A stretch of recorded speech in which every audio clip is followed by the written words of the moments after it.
Sanoat olamida yetakchi bo'lgan Navoiy viloyati san'at va madaniyatda ham faollik ko'rsatishda davom etmoqda.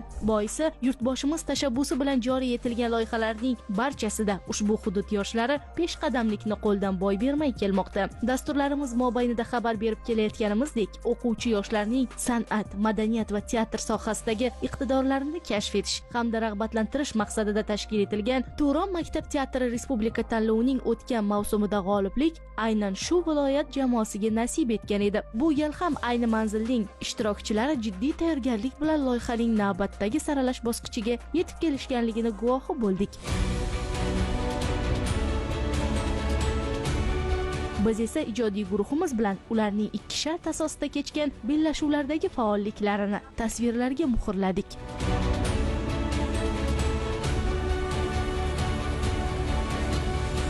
Mas'ullarning ma'lum qilishicha, Turon maktab teatri respublika tanlovida ishtirok etish uchun viloyatning 367 ta umumiy o'rta ta'lim maktablaridan 1252 ta maktab jamoalari onlayn ro'yxatdan o'tgan ekan. Aytish joiz, ushbu jamoalar 8 nafar ishtirokchilardan iborat bo'lib, o'quvchilar soni 10.016 nafarni tashkil etgan. Ular orasidan g'olib deb topilgan 11 ta jamoa, ya'ni 88 nafar ishtirokchi siz tasvirlarda ko'rib turgan bosqichda o'z omadlarini sinab ko'rishdi. Mana bugun Turon maktab teatri respublika tanlovining viloyat bosqichi Navoiy shahridagi Qo'g'irchoq teatrida tashkil etilmoqda. Bu teatrda o'zi asosan tashkil etishdan maqsad o'sha o'quvchilar bo'sh vaqtlarini mazmunli tashkil etish, qolaversa madaniyat sohasiga bo'lgan qiziqishlarini, teatr sohasiga bo'lgan qiziqishlarini yanada orttirish. Bundan tashqari mana chekka hududlarimizda iqtidor egalarini namoyon qilishdan asosiy maqsad ko'zlangan. O'tgan yilgiga agar solishtiradigan bo'lsak, o'tgan yilgidan nisbatan bu yil o'quvchilarimiz o'sha viloyatda 367 ta maktablar bo'ladigan bo'lsa, 1252 nafar jamoalar ishtirok etish istagini bildirib ro'yxatdan o'tishgan. Bu ham o'tgan yilga nisbatan yuqorilaganligimizni guvohi bo'lish mumkin. Shaxsan mana o'tgan yili biz respublika tanlovida Navoiy shahar jamoasi birinchi o'rinni olgan. Bunda juda ham o'quvchilarimizga katta motivatsiya berib, o'sha har bir maktablarda mana shu Turon teatrlari yuqori saviyada tashkil etilayotganligini guvohi bo'lishimiz mumkin. Tuman shahar bosqichlarida shaxsan o'zim ishtirok etishga harakat qildim. Shuni ko'rdimki, guvohi bo'ldimki, o'quvchilarimiz juda ham yuqori saviyada harakat qilayotganligi, o'sha tanlovda munosib ishtirok etishga harakat qilayotganligini guvohi bo'lishimiz mumkin. Tanlov nizomiga ko'ra birinchi shart bizning maktab deya nomlangan. Ushbu bahsda ishtirokchi jamoalar 3 daqiqa davomida tahsil olayotgan ta'lim muassasasining erishgan yutuqlarini badiiy, musiqiy hamda sahna ko'rinishi orqali tanishtirishadi. Mazkur hududda ham jamoalar o'ziga xos ko'rgazmali vositalar bilan bor mahoratlarini ishga solishdi. Shuningdek, ilk bahsda 2 daqiqa vaqt mobaynida 5 ta savolga ham javob berdilar. Biz to'g'ri birinchi marta qatnashimiz, o'tgan ham alamli mag'lubiyat bo'lgandi biz uchun. O'sha ham birinchi shartda yaxshi balob, ikkinchi shartda omadimiz kelmay qolgandi. Shuning uchun bu safar ancha tayyorlandik, o'zimiz ishlab, xatolarimizni kuzatdik va bu safar yaxshi tayyorlanib, mana Xudoga shukr birinchi o'rinni qo'lga kiritdik.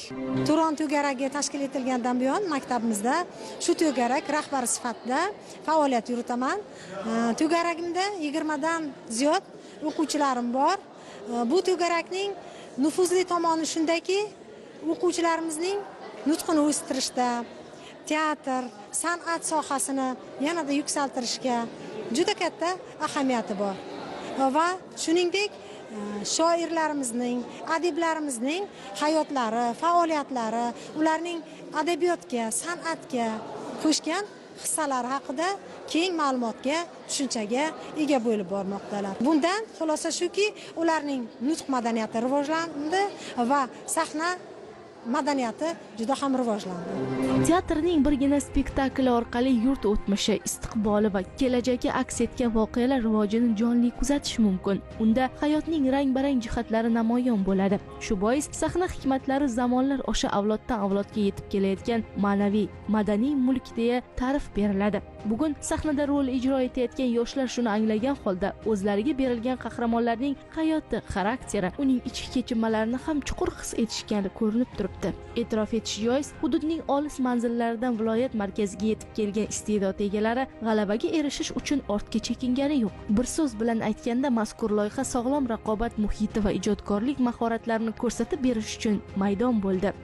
To'g'ri maktab teatri respublika tanlovining viloyat bosqichiga hozirda Uchquduq tuman nomidan qatnashyapmiz va mana shu viloyat va tuman bosqichlariga tayyorgarlik jarayonining o'zida ham biz insonlar yillab, oylab ololmaydigan tajribalarni haftalar va oylar mobaynida yig'yapmiz hamda mana shu tanlovga qatnashning o'zi Turon teatri nafaqat bizga aktyorlik mahoratimizni emas, balki notiqlik san'ati va muloqot madaniyatini o'rganishimizga ham katta hissa qo'shdi.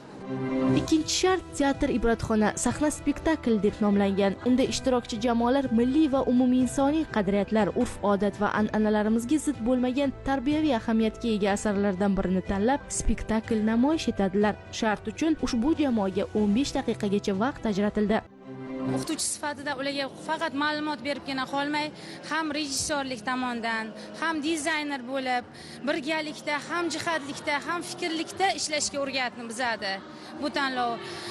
Hamda bolalar bilan fikrimiz bir joydan chiqib, birdamlik bilan bir asarni tomoshabinga yetkaza olish mahoratini, san'atini o'rgandik.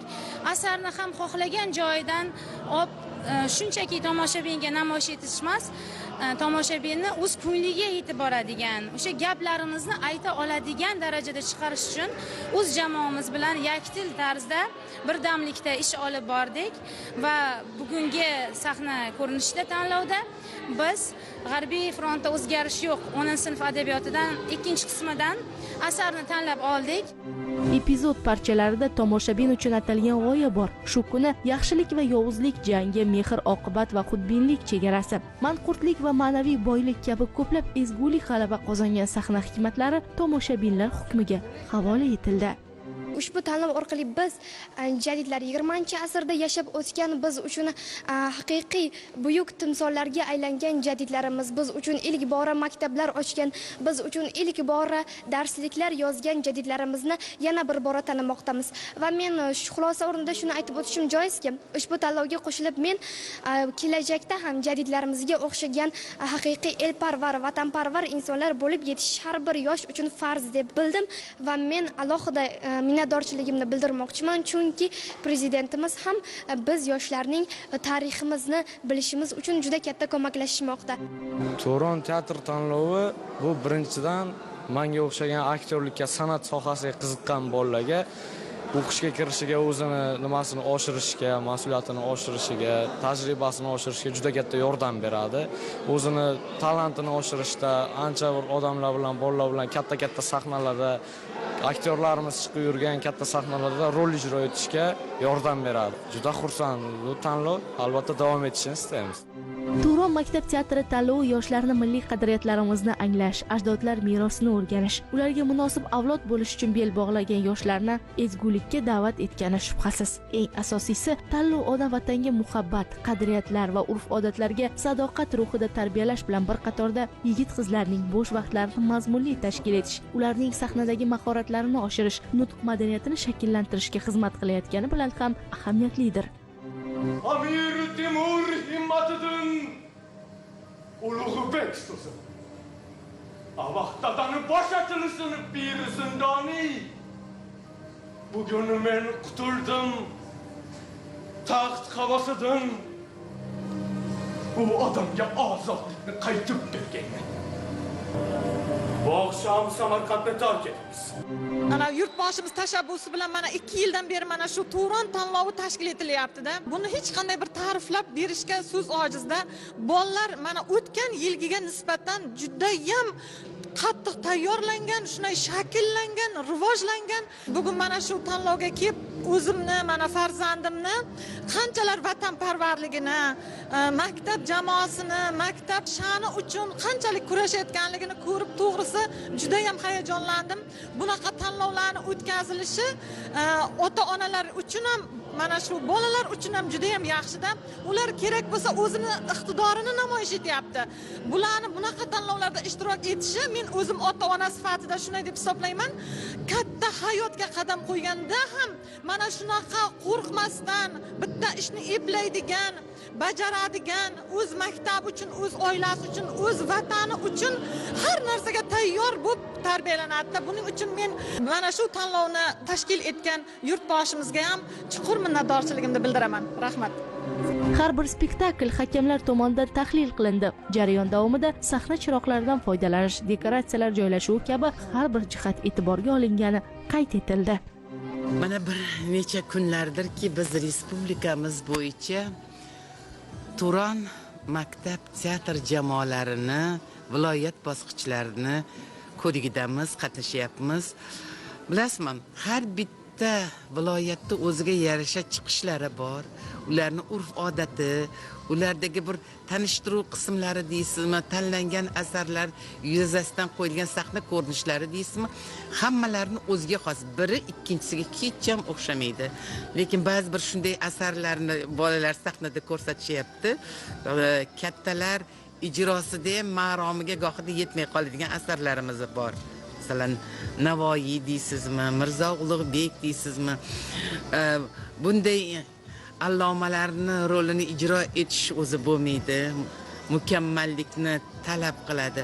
Lekin bolalar ana shu asarlarga murojaat qilib ko'rsatishyapti imkon qadar. Lekin bu demak bolalarni bizni allomalarimiz hayoti, ijodiga befarq emasligidan dalolat beradi. Bu deganimiz, lekin yoshlarni o'zlariga xos mos asarlar ham yo'q emas, juda ham ko'p. Aynan hozir o'zlariga xos asarlardan ko'rsatilganda kimnidir yosh katta odamni ijro qilmagan bo'lishardi. Endi hammada xato bor, ish bor, joyda kamchilik bor. Bular hozir bizda professional aktyorlarga talab qilinadigan talabni bularga biz qo'ya olmaymiz. Chunki ular institutda o'qishadi, necha yillab mehnat qiladi, shu darajaga yetadi. Lekin bolalar o'zini imkoniyatdan kelib chiqib, ana shunday asarlarda rol o'ynashi bizga, masalan, menga juda ham qiziq. Navoiy viloyatini aynan ta'kidlab o'tmoqchiman. Bugun juda biz bahslashadigan guruhlar, jamoalar ko'p. Chunki o'sha yaxshi o'rinlarni oladigan guruhlar ko'p. Bugungi tadbirni yakunida e'lon qilamiz. Hozir hammalarini shaffof yo'lida baholaymiz deyman. Bolalar yaxshi aktyor bo'ladigan bolalar ham bor, ko'rinib turibdi. Ijodiy barkamolliklar tilayman. Tarixni, shonli o'tmishimizni anglash, uni o'rganish ishtirokchilar oldiga qo'yilgan vazifa edi. Shu bois ushbu tanlov orqali ular iqtidorlarini namoyon etish barobarida bilimlari ham boyiganligini faxrlanib gapirib berishdi. Yurtboshimiz tomonidan tashkil etilgan bu tanlov bizni yashirin iqtidorlarimizni ochishga yordam berdi. Bu hayot yo'limizda albatta jamiyatda o'z o'rnimizni topishimizga juda ham katta hissa qo'shadi degan umiddaman. Har bir ishtirokchi va jamoamizning har bir ishtirokchisi bu tanlovda ishtirok etgandan bag'oyatda xursand. Shu tanlovda qatnashganimiz sababli bizni adabiyotga, san'atga bo'lgan qiziqishimiz yanada ortdi. Yakuniy natijalarga ko'ra Zarafshon shahar 2-maktab o'quvchilaridan tarkib topgan Chig'atoy Gurungi jamoasi faxrli 1-o'rinni egallab, respublika bosqichiga yo'llanmani qo'lga kiritgan bo'lsa, Navoiy shahri 16-maktabning artist jamoasi 2-o'rinni, Karmana tumanidan ishtirok etgan 3-maktabning Shukur Burxonov izdoshlari faxrli 3-o'rinni egalladilar.